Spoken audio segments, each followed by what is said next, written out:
आगे दुईटा बाखा दुईटा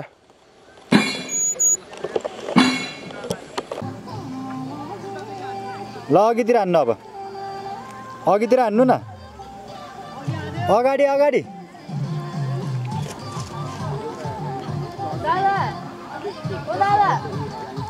ल यतातिर घुमाउनु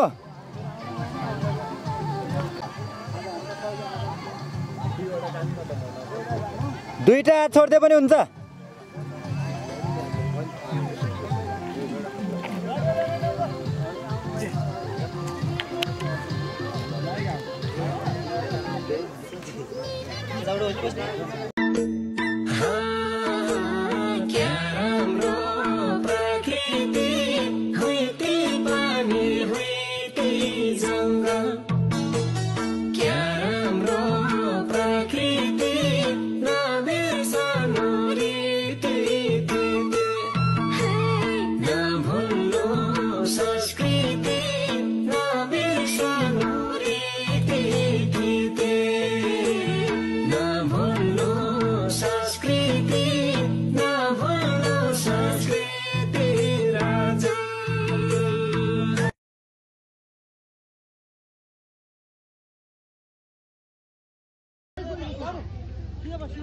गल्दैनन् के